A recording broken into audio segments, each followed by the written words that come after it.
Matt Bellamy, everyone, the Mr. Matt Bellamy from the epic band Muse. Okay, I know he's probably thinking it's a bit unlike, what is going on here? Matt Bellamy, we go from Yngwie, Dan Huff, Steve Lukather, Andy Timmons, Matt Bellamy. I've never heard of him. Like, yeah, you have. You've heard of the band Muse, surely. They're an absolute epic band.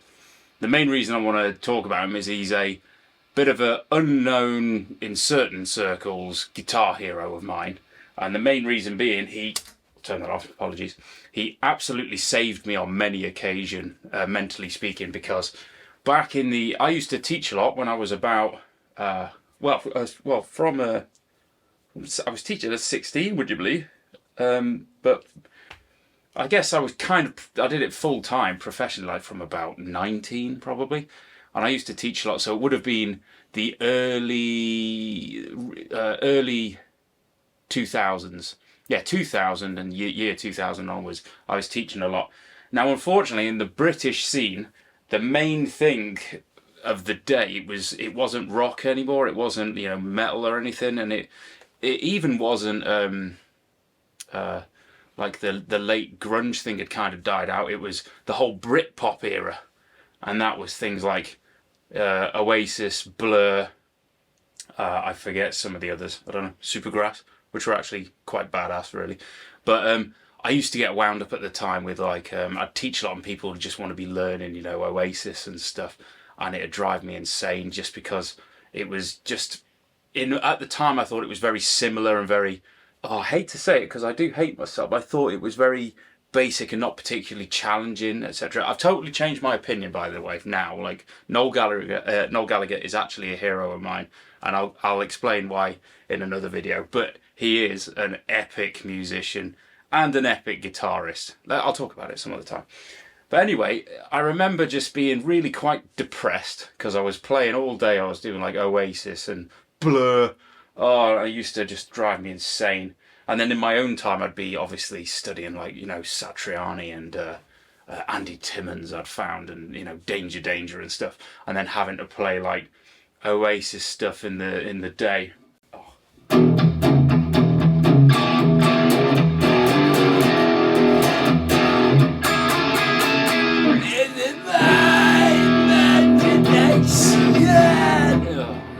Doing my head in. Totally changed my mind now. I love it. But I remember then all of a sudden like a student bringing a CD with them, CDs back in then, and it was Muse, and I'd never heard of them before, but I remember he was just like, oh, I really like the song, I believe it was Newborn,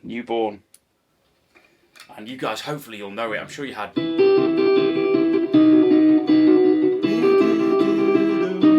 can't sing it.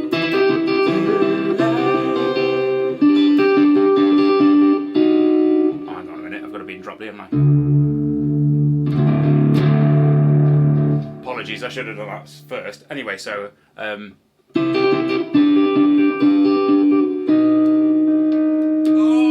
and then you had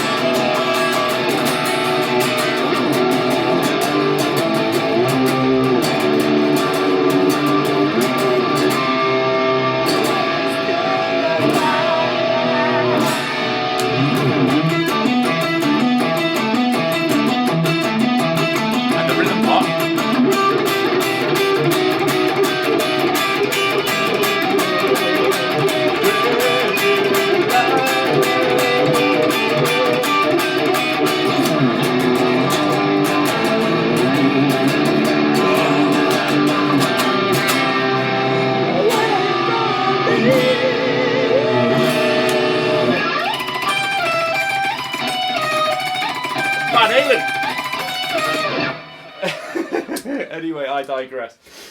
Not like me to digress, is it? But I heard that and I was just like, what the hell is this? This is brilliant. Apart from the fact that his voice was a little bit strange back then. He did mature a lot in the later albums. I think one of the things I found a bit distracting was he was very shaky, you know, with the vibrato. But he'd do the whole in between every single line, you know.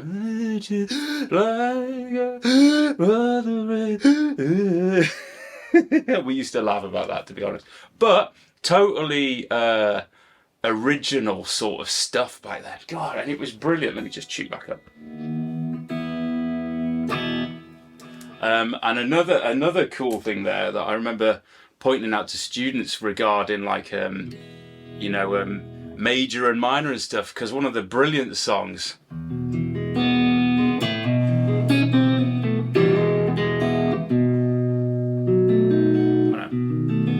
I'm sure you'll know it.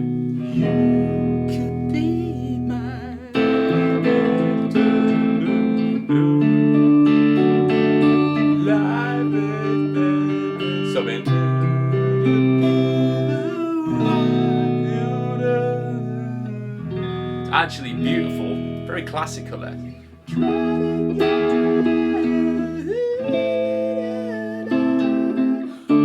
I won't subject you to any more of that, but interesting thing there is every single chord, apart from the second one, is a major, more or less. Last one dominant, but all major pretty much, apart from one A minor chord, and yet one of the most miserable songs ever written. You know, but it just shows the beauty of it's not to do with the necessarily major or minor. It's the combination of intervals and stuff. Draws out so much emotion. It's brilliant. Anyway, then it brings me on to the, you know, the later albums, like that one I played there. I did play it a bit too fast, didn't I? Let's be honest. But it's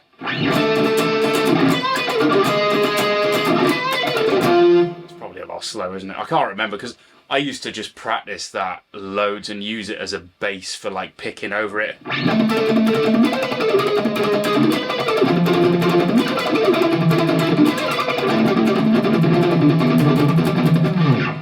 Just used to love it and then pick all the way through it.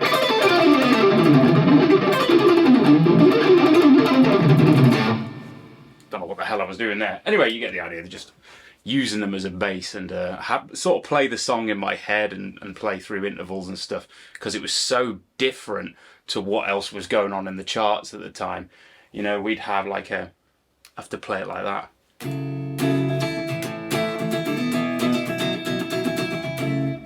And then at the same time in the well, not in the charts, but you'd have the CD out with that whole.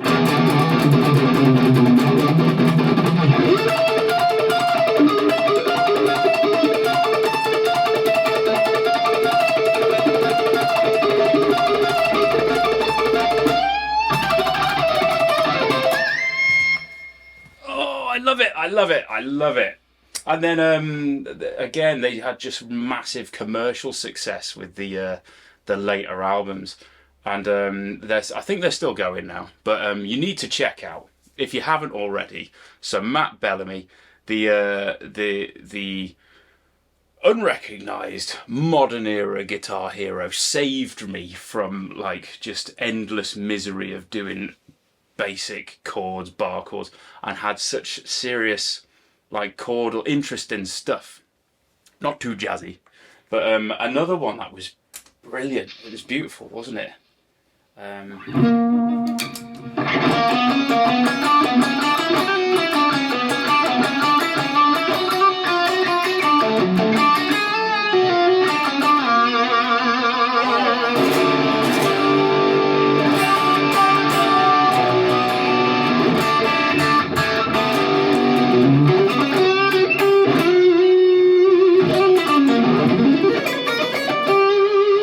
So cool there. You've got Lydian. Oh no, sorry, wrong note.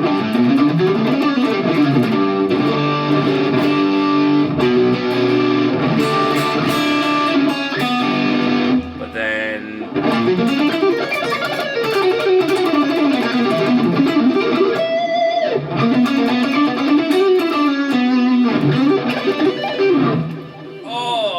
I used to have all those things going on where you'd have all these cascading arpeggios throughout the songs. Absolute legendary stuff.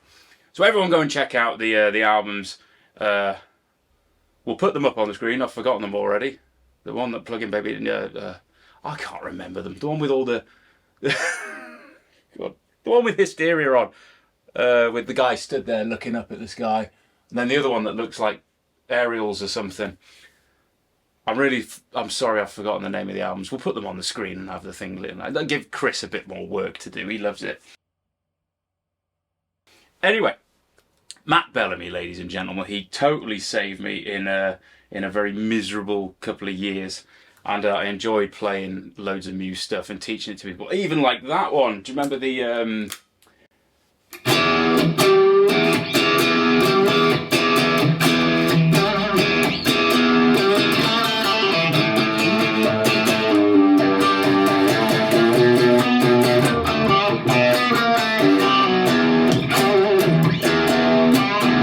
just used to get people to, you know, play an open E and pick out G's in different parts of the neck.